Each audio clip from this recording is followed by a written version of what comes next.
Él pasó junto a ella sin reconocerla, y ese fue el único momento en que Solveig podría haberlo cambiado todo. El primer día que Björn Sigurdsson regresó a Jorvik, pasó junto a ella sin reconocerla. Caminaba por el mercado del puerto con la lentitud de quien ya no tiene ningún lugar a donde ir, los hombros cargados de un peso que no era el de la bolsa de cuero que llevaba al costado. La niebla de la mañana todavía se pegaba al río Ouse, y los comerciantes gritaban sus mercancías mezclando el nórdico con el inglés antiguo y el frisio, esa lengua de puerto que todos aprendían un poco y nadie dominaba del todo. Olía a pescado ahumado, a madera mojada, a lana sin teñir apilada en fardos, el mismo olor de siempre, el mismo puerto. Y sin embargo todo le resultaba ajeno, como si hubiera llegado a un lugar que solo se parecía al que recordaba. Solveig Einarsdóttir estaba de pie junto a un puesto de ámbar, ayudando a un comerciante frisio a negociar el precio de 3 piezas medianas con un carl local que no hablaba más de 12 palabras de nórdico. Llevaba el pelo recogido bajo una cofia de lana gris, una sobrefalda de color marrón oscuro que no le pertenecía. Se lo notaba en cómo le caía sobre las caderas, y un broche de bronce en la garganta que era demasiado sencillo para alguien que había crecido con el nombre de Einar Havarsson detrás del suyo. Se llamaba Astrider ahora, Astrider Ormsdóttir, según los documentos que el pescador escocés le había conseguido a cambio de un invierno de trabajo. Björn pasó a menos de 4 pasos de distancia. Ella lo vio desde el momento en que apareció entre los puestos. Lo reconoció por la forma de andar, esa manera suya de medir el suelo antes de pisarlo, como si esperara siempre encontrar hielo donde había tierra firme, y por la cicatriz en el lado izquierdo del cuello, blanca y ancha, que le había dado un hacha danesa en el río Dnieper hacía ya muchos años. Lo reconoció antes de ver su cara, y cuando la vio, cuando comprobó que el tiempo le había cavado surcos más profundos en torno a los ojos y que llevaba la barba más larga de lo que ella recordaba, algo en su pecho se apretó con la fuerza de una mano que cierra el puño. No dijo nada. Björn no la miró. Sus ojos pasaron por encima de ella con la indiferencia cansada de quien ha aprendido a no buscar rostros familiares en los puertos extranjeros porque siempre acaban siendo los mismos desconocidos. Siguió caminando. Desapareció entre la gente. Solveig soltó el aire que había retenido sin darse cuenta y terminó de traducir la frase que el comerciante frisio llevaba esperando. El carl local pagó 2 monedas de plata por el ámbar más pequeño y se marchó satisfecho. El comerciante, un hombre gordo y de buen carácter llamado Oswulf, le dio las gracias con una palmada en el hombro y le prometió media jornada libre antes del mediodía. Ella se quedó mirando el espacio por donde había desaparecido Björn. 4 años. 4 años desde el naufragio frente a la costa escocesa, desde que el barco de su padre se había partido contra las rocas en una tormenta de octubre que nadie había previsto. 4 años desde que los pescadores de una aldea sin nombre la habían sacado del agua más muerta que viva, y desde que ella había comprendido, tumbada en un jergón ajeno con la fiebre comiéndole los pulmones, que la providencia, o los dioses, o el azar, que en el fondo son la misma cosa, le había dado una salida que nunca habría tenido el valor de tomar por sí misma. Su padre había muerto en ese naufragio. Con él había muerto el acuerdo que lo ataba a Sigfrid Magnusson, el jarl de Uppsala. Un hombre de 50 años, 3 esposas anteriores y una reputación de venganza que viajaba más rápido que sus propios mensajeros. El acuerdo era de sangre, firmado antes de que ella tuviera edad suficiente para entender qué significaba. No había forma de romperlo mientras su padre viviera. Y ahora su padre no vivía. Y ella era Astrider. Y Solveig Einarsdóttir había muerto en el mar de Irlanda junto con todos los demás. Habría sido perfecto si Björn no hubiera vuelto. Björn Sigurdsson tenía 34 años y el aspecto de alguien que lleva mucho tiempo durmiendo mal. No era que le faltara la salud, seguía siendo ancho de espalda, con las manos grandes y callosas del hombre que ha remado miles de millas y sujetado más armas de las que conviene contar, sino que cargaba consigo esa clase de fatiga que no se cura con el sueño.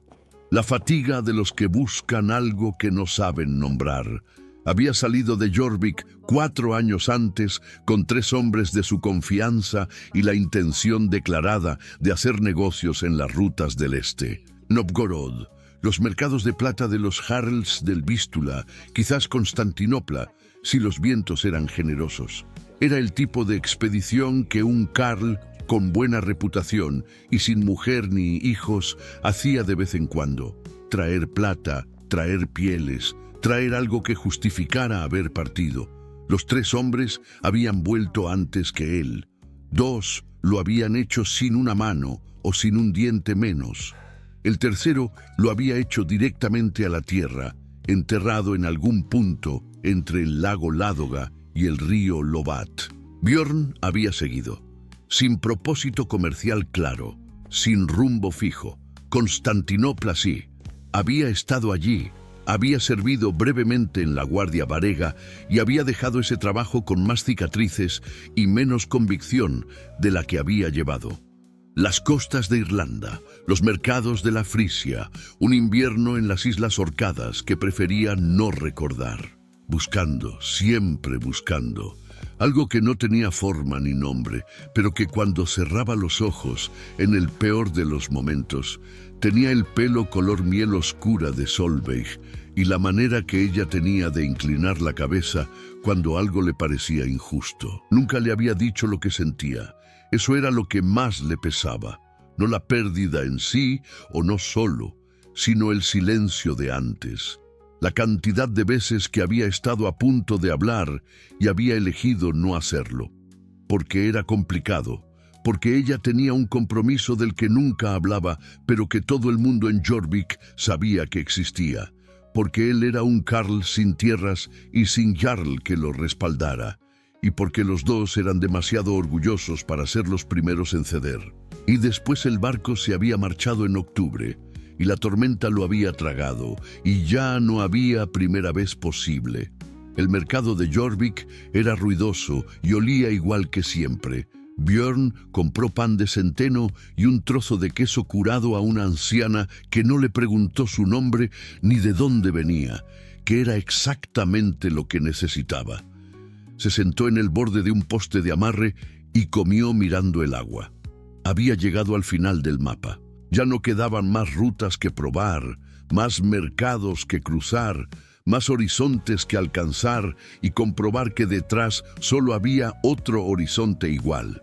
Jorvik era el punto de partida y el punto de llegada. La historia completa en círculo, sin nada que mostrar por ello. No sabía todavía que ella llevaba 6 meses a menos de media milla de donde estaba sentado. Durante los 3 primeros días, Solveig lo evitó con una precisión que requería esfuerzo constante. Jorvik no era grande. El núcleo del asentamiento nórdico, la Coppergate y las calles que salían hacia el río, era un espacio que se podía cruzar de extremo a extremo en menos tiempo del que tardaba el pan en enfriarse.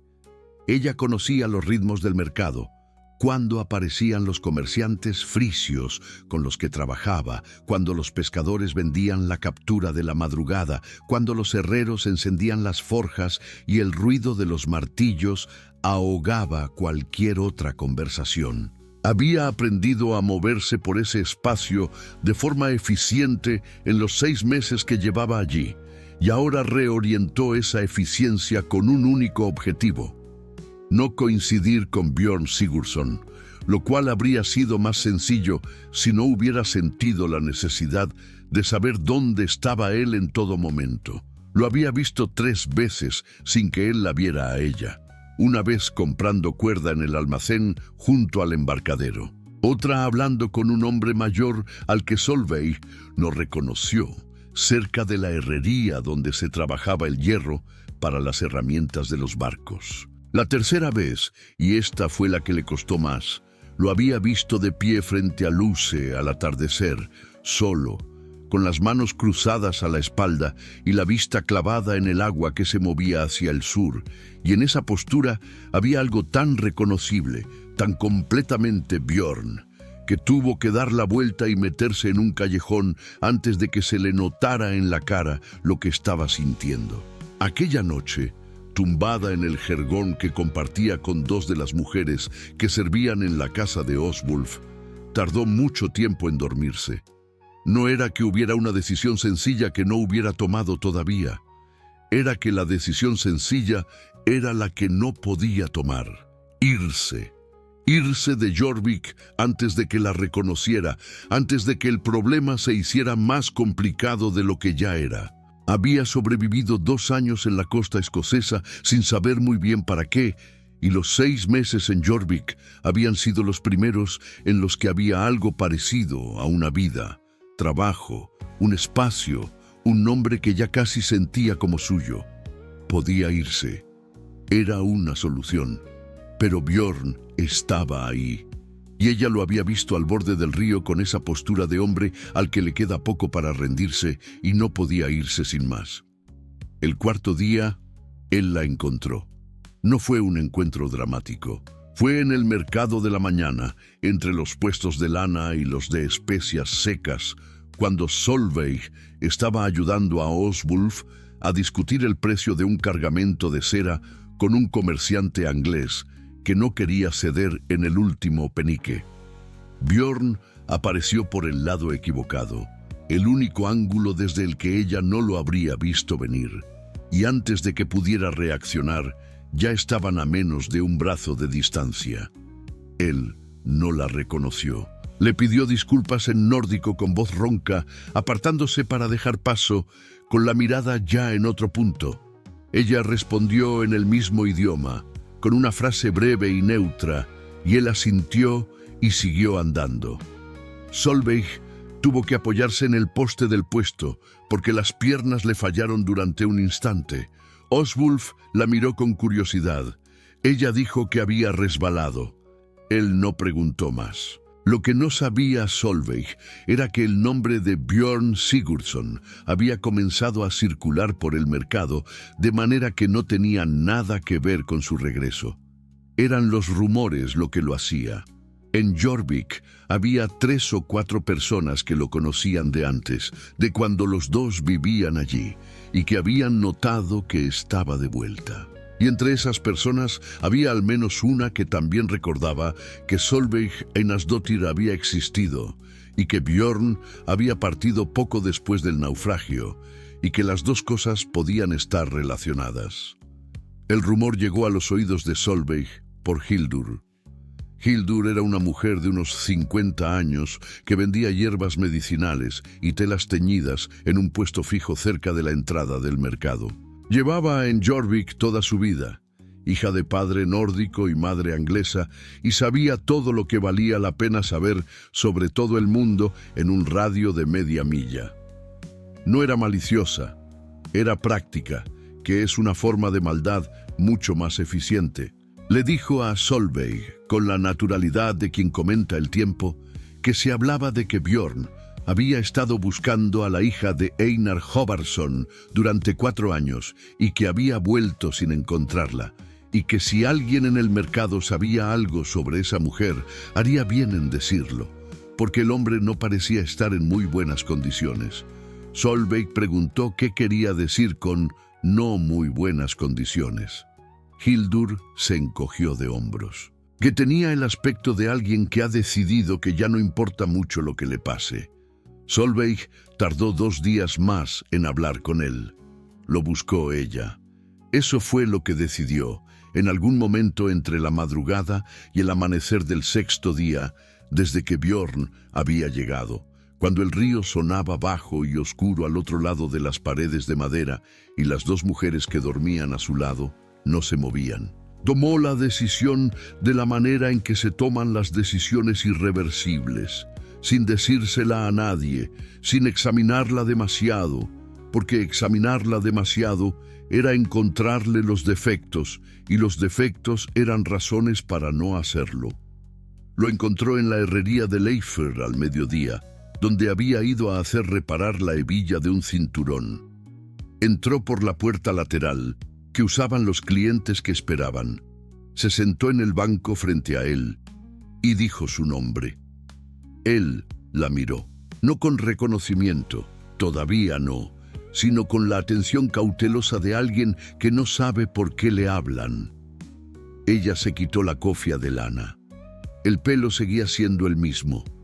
El color miel oscura, con ese mechón más claro que le caía sobre la oreja izquierda cuando se lo soltaba. Björn la miró durante 3 o 4 segundos sin moverse, sin respirar de manera visible, y en su cara pasaron cosas muy rápidas que no eran fáciles de leer. Después dijo, con la voz completamente plana, «Eso no es posible». «Ya lo sé», respondió ella. La conversación duró hasta que Leifr les dijo que necesitaba cerrar la herrería, porque tenía que ir a buscar carbón al almacén del norte. Salieron a la calle y caminaron sin dirección, hasta acabar en el extremo menos transitado del embarcadero, donde los barcos más pequeños estaban varados en tierra esperando la temporada. El cielo de finales de otoño era bajo y gris, y el viento venía del noreste con olor a lluvia próxima. Solveig llevaba los brazos cruzados sobre el pecho, no de frío, sino de algo distinto, y Björn caminaba a su lado con las manos sueltas y una expresión que no era del todo alegría ni del todo otra cosa. Ella le contó el naufragio, la versión verdadera, no la que había dado a los demás, las rocas que no habían visto venir, el agua negra de octubre, el barco partiéndose con un ruido que todavía oía a veces al borde del sueño, los pescadores escoceses que la habían sacado, la fiebre, la aldea sin nombre en la costa de lo que los locales llamaban Alba. 2 años trabajando lana y aprendiendo palabras en un idioma que le resultaba áspero, pero funcional. Björn escuchó todo sin interrumpir. Cuando ella terminó, guardó silencio durante un momento. «¿Por qué no volviste?», dijo. No como acusación, como pregunta real, la única que importaba. Solveig no respondió de inmediato. Miró el agua del río que se movía lenta y marrón hacia el sur. «Había una razón», dijo al final. «¿Cuál?» «Todavía la hay». Björn la miró de lado. En su perfil había algo que se tensó, una contracción pequeña junto a la mandíbula. «4 años», dijo. «He estado 4 años buscándote. He llegado hasta Constantinopla. Lo sé. ¿Lo sabes? Me llegaron noticias por los comerciantes varegues. Tu nombre circula por las rutas del este». Björn soltó un sonido que no era exactamente una risa. «¿Y no dijiste nada?» «No». El viento le movió el pelo a ella sobre la cara, no lo apartó. «Estabas muerta», dijo Björn, con una voz tan baja que casi se la llevó el viento. «Vi el barco irse, vi la tormenta». «Sí». «¿Y ahora estás aquí con otro nombre?» «Sí». Björn se volvió hacia ella del todo. Tenía los ojos grises, más claros de lo que el cielo oscuro hacía esperar, y en ellos había algo muy parecido a la rabia, pero que no terminaba de serlo. «¿Qué razón puede valer 4 años?» Solveig abrió la boca, la cerró, volvió a mirar el agua. «Siegfried Magnusson», dijo. Björn no respondió, pero su postura cambió. Los hombros, que habían estado ligeramente relajados, se pusieron rectos de golpe. Siegfried Magnusson, el Jarl de Uppsala, el hombre al que el padre de Solveig la había prometido antes de que ella tuviera 15 años, en un acuerdo de sangre que vinculaba a los clanes de los Einar y los Magnusson, y que no tenía manera legal de deshacerse. El hombre que tenía en ese momento Según los últimos rumores que habían llegado a Jorvik, cerca de 30 guerreros en su séquito personal y una memoria de ofensas que se remontaba 20 años atrás. «Tu padre firmó ese acuerdo», dijo Bjorn midiendo las palabras. «Mi padre murió en el naufragio. El acuerdo no murió con él. Solveig Einarsdóttir, sí», dijo ella. Y Solveig Einarsdóttir era la que estaba prometida. Bjorn la miró fijamente. Entendía la lógica. La entendía perfectamente, que era lo que hacía que pesara tanto. «Si vuelves», dijo despacio, «el acuerdo revive. Siegfried tiene gente en cada puerto desde el Báltico hasta aquí. Si sabe que estoy viva, mandará a buscarme». «¿Y si alguien le ha dicho que Solveig Einarsdóttir está en Jorvik? ¿Alguien lo sabe?» «Todavía no. Nadie aquí me conocía de antes, salvo tú». Bjorn apretó la mandíbula. Miró al río. Volvió a mirarla a ella. «Llevas 6 meses aquí», dijo. «¿Cuándo llegué yo?» «Hace 6 días. Y me reconociste desde el primer momento». «Sí. Y no dijiste nada». Solveig no apartó la mirada. No, otro silencio, el río, el viento, el sonido lejano de un martillo en alguna herrería. «¿Por qué ahora?», preguntó Bjorn al final. Ella tardó en responder. Cuando lo hizo, su voz tenía una textura diferente, más cuidadosa, como si estuviera seleccionando cada palabra antes de dejarla salir. «Porque Hildur me dijo que tenías el aspecto de alguien que ha decidido que ya no importa mucho lo que le pase». Bjorn no respondió. Pero algo en sus ojos cambió. Un movimiento mínimo, como el de alguien a quien han tocado en un punto que no esperaba que otro supiera que dolía. Empezó a llover justo entonces. Una llovizna fina y fría, la clase de lluvia que no empapa de golpe, sino que se mete poco a poco dentro de la ropa. Ninguno de los dos se movió. Lo que ninguno dijo esa tarde, porque era demasiado temprano para decirlo, y los dos lo sabían, era lo que había entre ellos desde antes del naufragio. No era necesario nombrarlo todavía. Estaba ahí, en el espacio entre sus cuerpos, en la forma en que Bjorn no la miraba directamente durante demasiado tiempo seguido, en la forma en que ella mantenía los brazos cruzados como si necesitara algo entre ella y él. Habían vivido en la misma comunidad durante 3 años. Se habían visto en el mercado, en los blots de otoño, en las celebraciones después de la llegada de los barcos. Habían hablado, sí, habían hablado bien, de las cosas que importan, de navegación y de rutas, y de cuál de los Jarls del Sur era un idiota y cuál no. Pero nunca habían hablado de lo que había debajo de esas conversaciones. Era un acuerdo tácito entre 2 personas demasiado orgullosas, demasiado conscientes de los obstáculos, demasiado habituadas a guardar las cosas importantes para cuando ya no hubiera alternativa. El problema era que 4 años de silencio absoluto no funcionaban como el tiempo que los dos habían dejado pasar antes del naufragio. 4 años de creerla muerta habían hecho algo diferente con ese silencio. Lo habían convertido en otra cosa. Bjorn lo dijo de una sola manera, antes de separarse al final de la tarde, cuando la lluvia había parado y el mercado empezaba a recoger los últimos puestos. Dijo: «Tengo que pensar». Ella asintió. Yo también.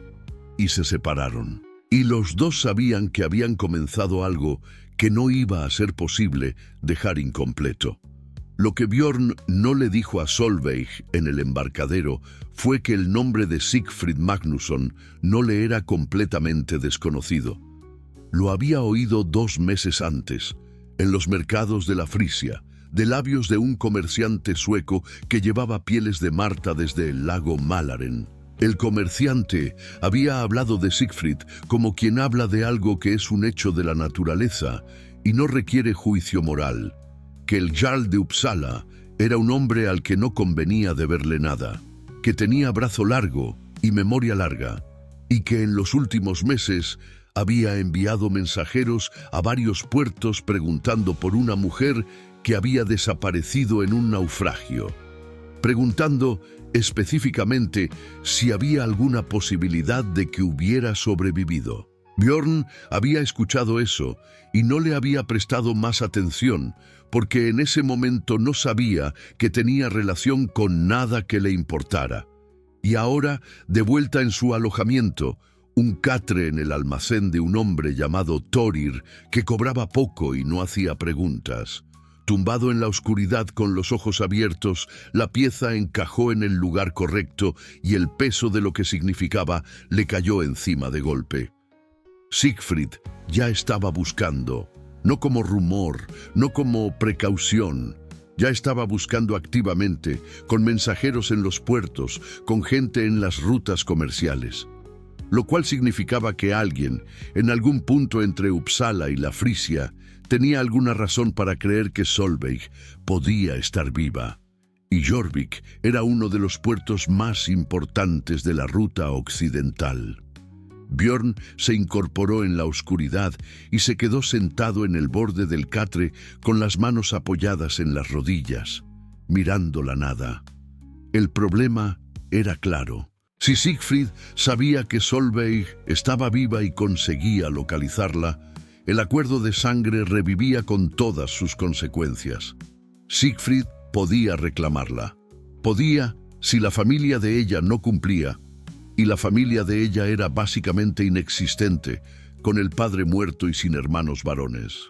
Considerarlo una deuda de honor. Lo que hacía Siegfried Magnusson con las deudas de honor no era algo que Björn necesitara imaginar. La opción que Solveig había tomado durante 4 años tenía una lógica brutal y perfecta: estar muerta. Era la única solución completa al problema. Y ahora ya no estaba muerta.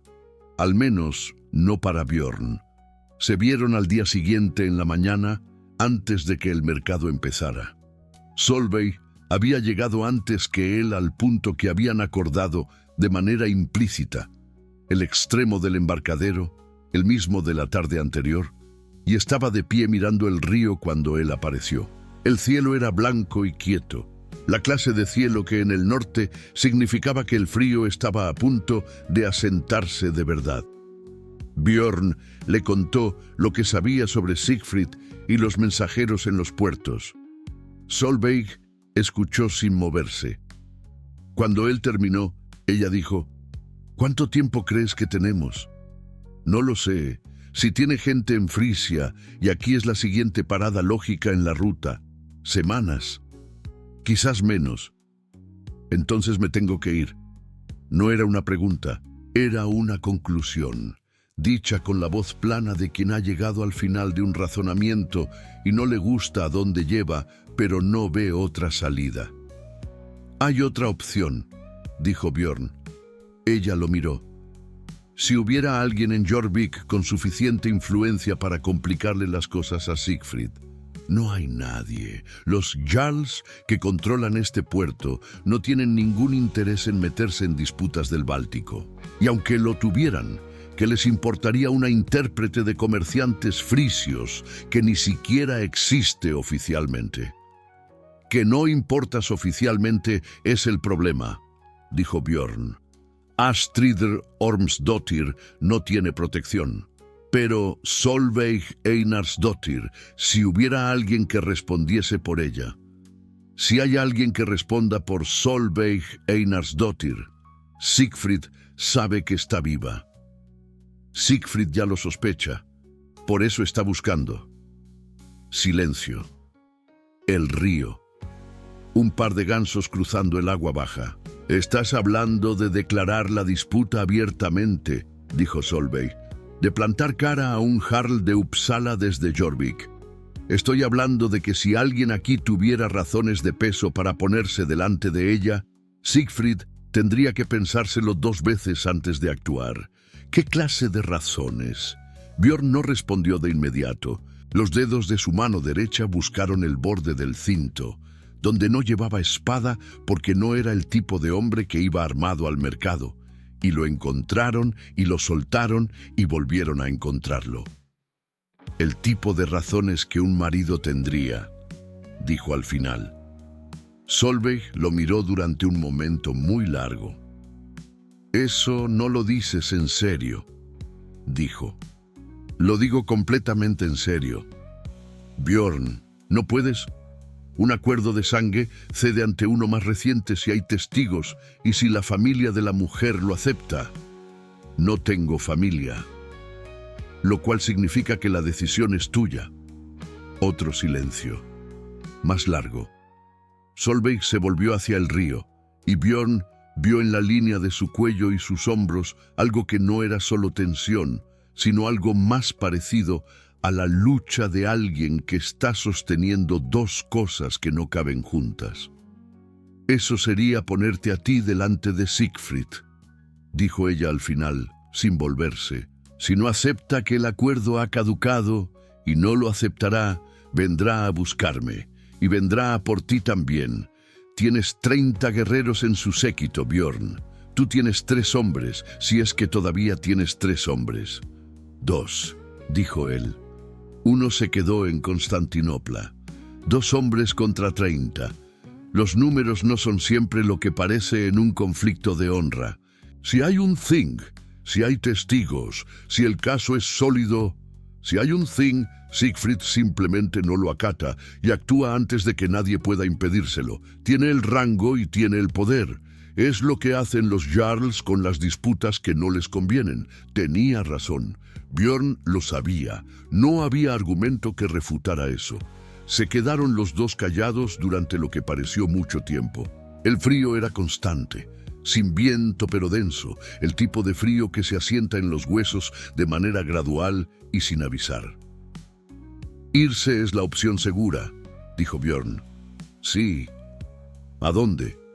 Islandia quizás, o más al norte, donde el nombre de un jarl de Uppsala no llegue. Nadie te conoce allí. Nadie me conoce aquí tampoco, dijo Solveig, y había en esa frase algo que no era amargura exactamente, pero que se le parecía. Björn no respondió. Miró el río, miró el cielo blanco, miró sus propias manos, que eran las manos de un hombre que había remado hasta Constantinopla y vuelto, y que no tenía muy claro para qué, ahora que lo pensaba. «Dame hasta esta noche», dijo. Ella asintió, sin preguntar qué iba a hacer con esas horas. Lo que Björn hizo con esas horas fue encontrar a Vermundur Thorolfsson. Vermundur era un carl de unos 50 años, que había llegado a Jorvik desde Noruega hacia 20 atrás, y que en ese tiempo se había convertido en el hombre que más sabía sobre el funcionamiento legal de los asuntos de clan en el Danelau. No era un jarl, no tenía tierras ni séquito, pero tenía algo que a veces valía más. Sabía exactamente lo que decían los acuerdos de sangre, exactamente qué condiciones hacían que uno cediera ante otro, exactamente qué argumentos se podían llevar a un thing y con qué posibilidades de éxito. La conversación con Vermundur duró 2 horas y no fue agradable. Lo que Vermundur le dijo, con la directness de alguien que cobraba por su tiempo y no por la comodidad de las respuestas, fue esto. El acuerdo entre Einar Havarsson y Siegfried Magnusson era de los sólidos. Había sido firmado ante testigos, con intercambio de objetos de valor, un anillo y una espada, según lo que Björn le describió de lo que Solveig le había contado, y vinculaba a las familias directamente, no solo a los individuos. La muerte de Einar no disolvía el acuerdo. Lo que hacía era transferir la responsabilidad de cumplirlo a cualquier pariente masculino de la línea de Einar que quedara. ¿Y si no queda ninguno?, preguntó Björn. Si no queda ningún pariente masculino que pueda hablar por ella en un thing, la situación es más complicada. Una mujer sola, sin padre ni hermano ni tutor reconocido, no puede legalmente rechazar un acuerdo de esta naturaleza sin alguien que la represente. ¿Y si ese alguien fuera su marido? Vermundur lo miró durante un momento. ¿Estás diciendo que se ha casado? Estoy diciendo que si se casara, ¿Tendría su marido el derecho legal de actuar como su tutor ante el acuerdo anterior? Dependería de si el matrimonio se hizo correctamente, con testigos y anuncio público. Vermunder se rascó la barba. Y dependería de si el Jarl estaba dispuesto a reconocer la validez del matrimonio, lo cual, en el caso de Sigfrid Magnusson, es exactamente tan probable como que el sol salga por el oeste. Lo que haría Sigfrid, muy probablemente, sería ignorar el matrimonio, declarar que la mujer siguió estando prometida mientras vivió bajo identidad falsa y enviar a sus hombres a buscarlo, a ella y al marido. «Ya», dijo Bjorn. «No te estoy diciendo que no se pueda hacer», aclaró Vermundr. «Te estoy diciendo lo que te estás metiendo. Un Jarl de Uppsala con 30 guerreros y sin ninguna razón para respetar las leyes del Danelau si no le conviene. Tú, 2 hombres y una situación legal que tiene agujeros suficientes para que un barco pase por el medio». Bjorn asintió despacio. ¿Cuánto peor sería la situación si no hubiera matrimonio y simplemente ella estuviera aquí, viviendo bajo nombre falso? Igual de mala. Si Sigfrid la localiza, el nombre falso no la protege legalmente. La prometida sigue siendo la prometida mientras no haya algo concreto que lo invalide. Entonces, da igual. Desde el punto de vista del riesgo inmediato, sí. Desde el punto de vista de qué posición ocupa alguien que quiera plantarle cara en un thing, no. Bjorn se levantó, pagó lo que debía y se marchó. Encontró a Solveig al anochecer, cuando ella terminaba su jornada con los comerciantes frisios. El mercado estaba recogiendo los últimos puestos, y la luz era de ese color anaranjado frío que los atardeceres de finales de otoño producen en el norte, breve y casi violento en su belleza antes de que desaparezca. Caminaron sin dirección, como el día anterior. «He hablado con Vermundur Thorolfsson», dijo Bjorn. Solveig esperó. «El matrimonio no es garantía. Sigfrid puede ignorarlo». «Ya lo sabía, pero sin él, si Sigfrid te localiza, no tienes nada». «También lo sabía». «O sea que los 2 caminos llevan al mismo sitio». «Sí», dijo ella. «O casi». Bjorn la miró. «¿Qué significa casi?» Solveig paró de caminar. Se volvió hacia él con una expresión que era difícil de leer. No porque estuviera escondiendo algo, sino porque estaba mostrando demasiado a la vez, demasiadas cosas juntas para que el rostro pudiera ordenarlas de manera limpia. «Si me voy sola», dijo, «llevo 4 años más haciendo lo que he hecho estos 4 años. Con suerte llego a Islandia, encuentro trabajo, aprendo otro nombre». Hizo una pausa. «Si hay un matrimonio y Sigfrid lo ignora, que lo hará, entonces estás tú en medio, con 2 hombres, contra 30. Eso ya lo hemos dicho». «Lo que no hemos dicho», dijo Solveig, y su voz era muy quieta ahora, «es que yo no te pediré eso. Y no lo haré porque no tengo derecho a pedírtelo, y porque 4 años de silencio no me lo dan. No me lo estás pidiendo yo». Bjorn hizo una pausa. «Lo estoy ofreciendo». «¿Por qué?», era la pregunta, la única que importaba en ese punto, en ese atardecer frío de Jorvik, con el olor a río y a madera quemada en el aire. Bjorn la miró directamente, que era algo que llevaba 2 días tratando de no hacer durante demasiado tiempo seguido, porque cuando lo hacía todo lo que había retenido 4 años empezaba a moverse. «Porque nunca te lo dije», dijo. «Antes del naufragio, había cosas que no te dije, y después no tuve oportunidad, y he pasado 4 años cargando con eso como si fuera una deuda de sangre sin cobrar». Hizo una pausa. El río sonaba cerca. «No te lo estoy pidiendo que aceptes el matrimonio, te estoy diciendo por qué lo ofrezco». Solveig no respondió de inmediato. Cuando lo hizo, Tenía los ojos ligeramente brillantes, aunque mantenía la postura recta y los brazos cruzados, como si el cuerpo no estuviera dispuesto a traicionar lo que la cara ya decía. «Yo tampoco te lo dije», dijo en voz baja. Y en esas 5 palabras estaba todo lo que 4 años no habían borrado, y todo lo que el miedo y el orgullo y las circunstancias habían mantenido sin decir durante los 3 años anteriores a eso. Fue entonces cuando llegó Hildur. Llegó corriendo, lo cual era notable en una mujer de su edad, y llegó con la cara de alguien que trae noticias que no le gustan, pero que sabe que tiene que dar. Se detuvo ante los dos, recuperó el aliento en un momento y dijo: «Han llegado hombres al puerto. 3, en un barco rápido. Preguntan por una mujer. Dicen que vienen de parte de un jarl del norte». Los 3 hombres se llamaban a sí mismos mensajeros, y técnicamente lo eran. Björn los vio desde la distancia antes de acercarse. 3 figuras, junto a un barco de plancha estrecha en el embarcadero sur, el tipo de embarcación que se usa para viajes rápidos y no para comercio, con la proa pintada de negro y sin ninguna insignia visible excepto una tira de cuero oscuro en el mástil, que los que conocían Uppsala sabrían reconocer.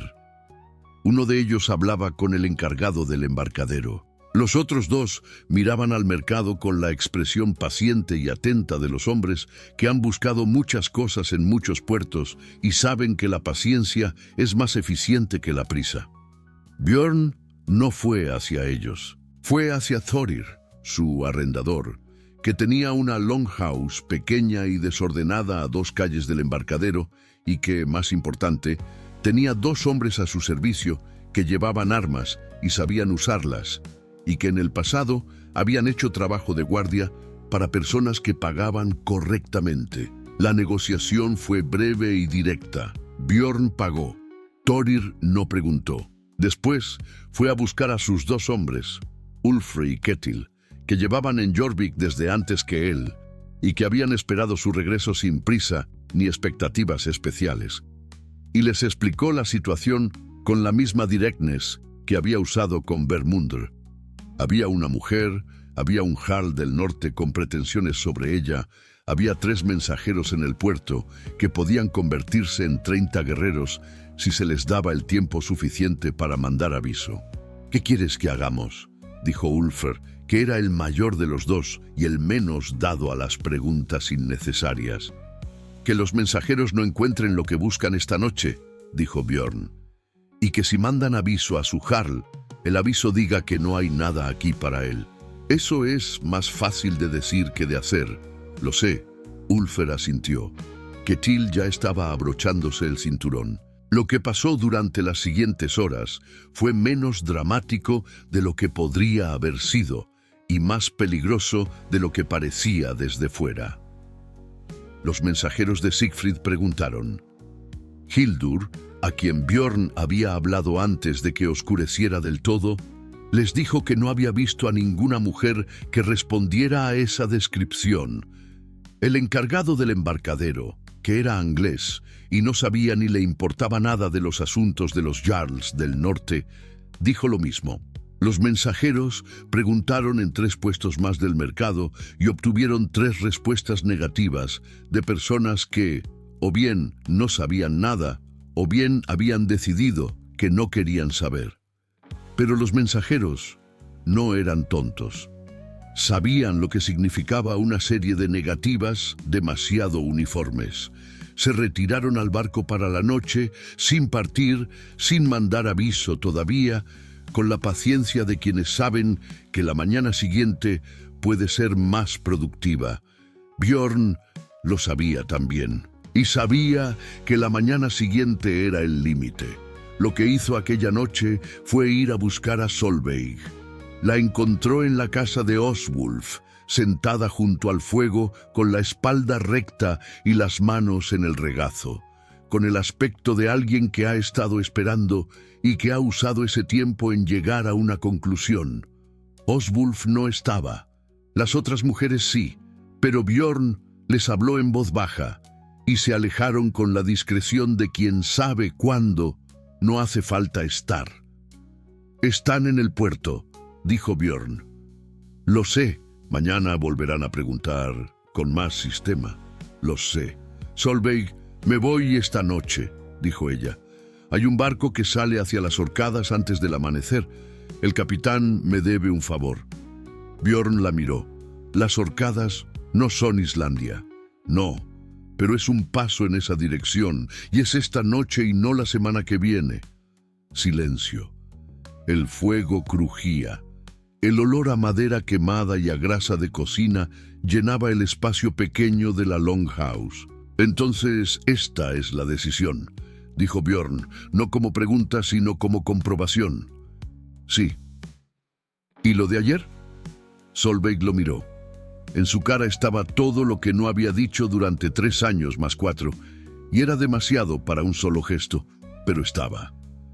Lo de ayer era verdad, dijo. Sigue siéndolo. Entonces, Björn. Había algo en su voz que no era exactamente una interrupción.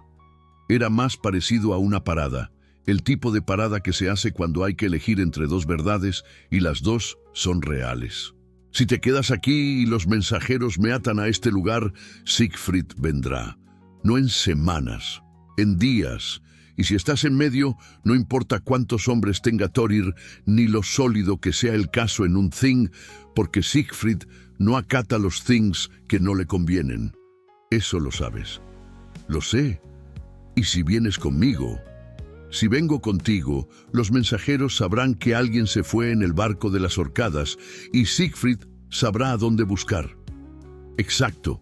O sea que la opción que me protege a mí no es la misma que te protege a ti. Sí, dijo Solveig, y ahí estaba. El problema completo, limpio y sin solución elegante. Björn se sentó en el banco junto al fuego. No porque necesitara sentarse, sino porque si seguía de pie, le costaría más pensar. Miró las brasas, miró sus manos. Pensó en 4 años de rutas sin destino y en lo que había sentido cuando Solveig se había quitado la cofia en la herrería y él había visto que el pelo seguía siendo el mismo color. «Hay una cosa que no te he preguntado», dijo al final. Solveig esperó. «Cuando me viste en el mercado el primer día, cuando pasé junto a ti y no te reconocí». Hizo una pausa. «¿Ibas a decirme algo algún día? ¿O ibas a dejarlo estar?» Solveig no respondió de inmediato. El fuego chisporroteó. Afuera el viento había recogido fuerza y movía la madera de la construcción con un crujido lento. «No lo sé», dijo al final, y su voz tenía una honestidad sin ornamentos que era más difícil de escuchar que una mentira bien hecha. «Durante los primeros días pensé que no, que lo más seguro era dejarlo estar, que tú te irías otra vez y yo seguiría siendo Astrid y todo quedaría como estaba. ¿Y después? Después te vi en el río al atardecer, de pie solo mirando el agua, y supe que no podía». Björn no dijo nada, pero algo en su cara se movió, un cambio pequeño y hondo, como el de alguien a quien le bajan los hombros después de mucho tiempo sosteniéndolos demasiado arriba. «Ve a las Orcadas», dijo. Solveig abrió la boca. «Ve a las Orcadas», repitió él, «y yo voy a Jorvik, y cuando Siegfried mande su gente y pregunten, van a encontrar a un Karl que no sabe nada de ninguna Solveig Einarsdóttir, porque esa mujer murió en un naufragio hace 4 años, y todo el mundo en este puerto lo sabe. Y en primavera, cuando el tiempo abra las rutas, voy a las Orcadas». Solveig lo miraba. «No eres una deuda de sangre», dijo Björn. «No eres algo que tengo que resolver». Se levantó. «Pero tampoco soy el hombre que se queda en Jorvik mirando el río cuando sé a dónde tienes que ir. Björn, ¿quieres que me vaya o no?» La pregunta sonó más brusca de lo que pretendía. Pero era la pregunta real, la única, y los dos lo sabían. Solveig lo miró durante un momento largo. Después, muy despacio, extendió la mano. En la palma llevaba un broche de bronce, el mismo sencillo que había llevado en la garganta desde que Björn la había visto la primera vez en el mercado. Era viejo y estaba gastado en uno de los extremos, y tenía una marca que Björn no identificó hasta que lo miró de cerca: una runa. Tiguas, la runa del guerrero y la justicia, grabada a mano con algo afilado, no de manera profesional, sino con la precisión de alguien que sabía exactamente lo que estaba diciendo con esa marca. «Era de mi padre», dijo Solveig. «Se lo quedó uno de los pescadores escoceses cuando me sacaron del agua y lo recuperé antes de irme. Es lo único que me queda de él». Björn lo tomó. «Guárdalo», dijo ella, «para que sepas que voy a estar en un lugar cuando llegues». Y en ese momento, sin más preparación ni ceremonia, Björn sintió que algo que había llevado como peso durante 4 años se movía de posición. No desaparecía. Eso no era cómo funcionaban estas cosas. No en la realidad. No en la vida de las personas que siguen viviendo después de las pérdidas, sino que cambiaba de forma, de deuda a propósito, de luto a algo que todavía no tenía nombre exacto, pero que se parecía mucho a la razón de tomar el siguiente barco. No había nada más que decir esa noche. Solveig se fue al puerto antes del amanecer. Björn no fue a verla partir. Era más seguro así. Y los dos lo sabían, y ninguno de los dos necesitó que se dijera. El invierno de ese año fue largo. Los mensajeros de Siegfried se quedaron en Jorvik 4 días más y después se marcharon con las manos vacías, porque Jorvik, en invierno, era un lugar donde la gente no recordaba nada que no le convenía recordar, y porque un Karl sin nombre fijo y con cara de haber visto demasiado, no era el tipo de hilo que un mensajero prudente tiraba sin autorización explícita de su jarl.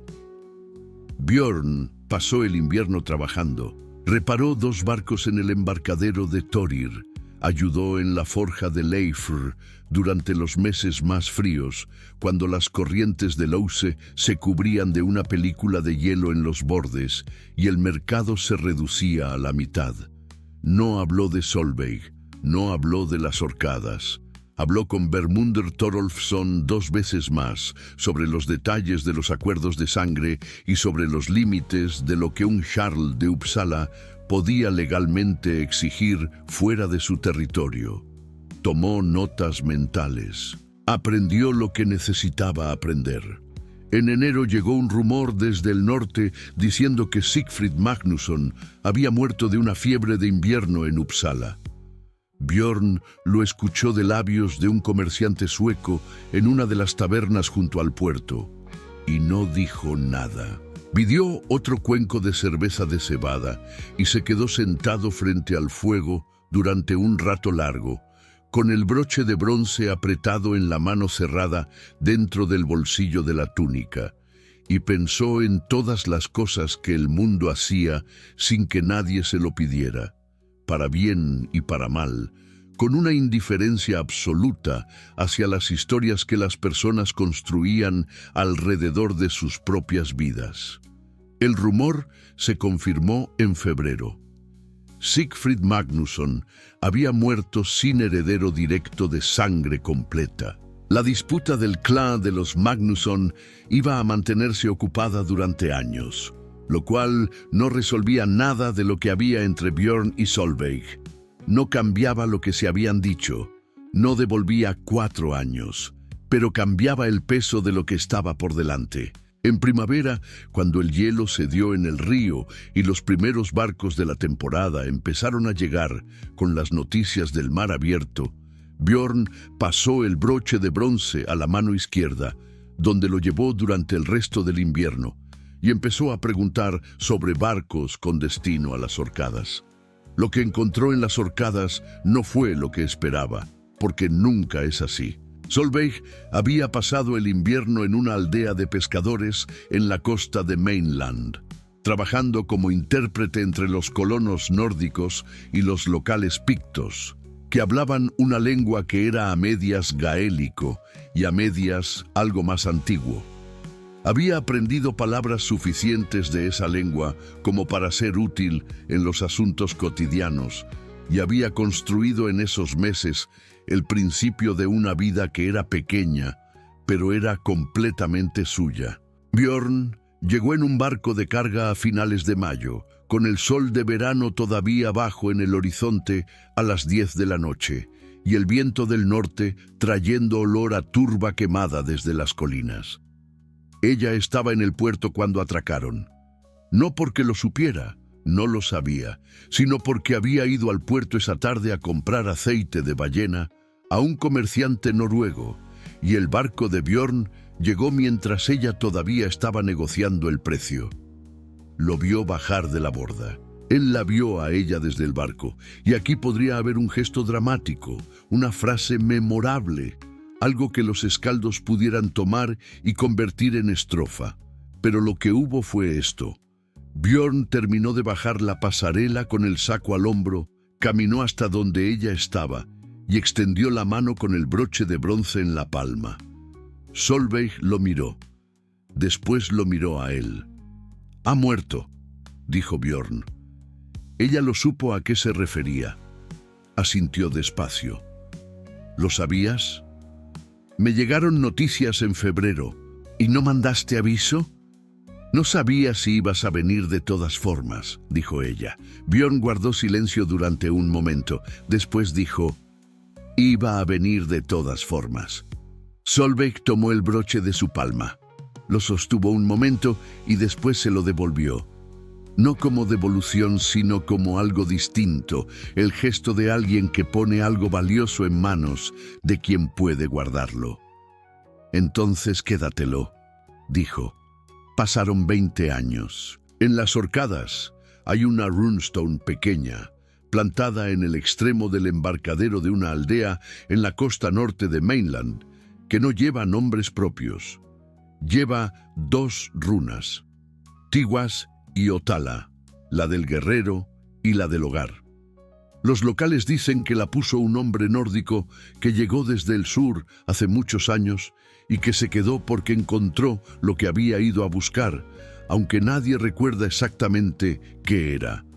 Sus hijos crecieron hablando 3 lenguas y sabiendo remar antes de caminar. Su hija mayor, que tenía el pelo color miel oscura y la manera de inclinar la cabeza de su madre cuando algo le parecía injusto, se convirtió con el tiempo en la mejor intérprete entre los puertos nórdicos y las aldeas pictas del norte, y de ella dijeron que entendía lo que la gente quería decir antes de que terminara de decirlo. Björn murió en la aldea, de viejo y en su cama, que no era el final que había imaginado en sus años de expediciones, pero que resultó ser el único final que le importó cuando llegó el momento. Solveig vivió más años todavía. Cuando ya era anciana y sus nietos le pedían que les contara cómo había conocido a su marido, siempre respondía lo mismo.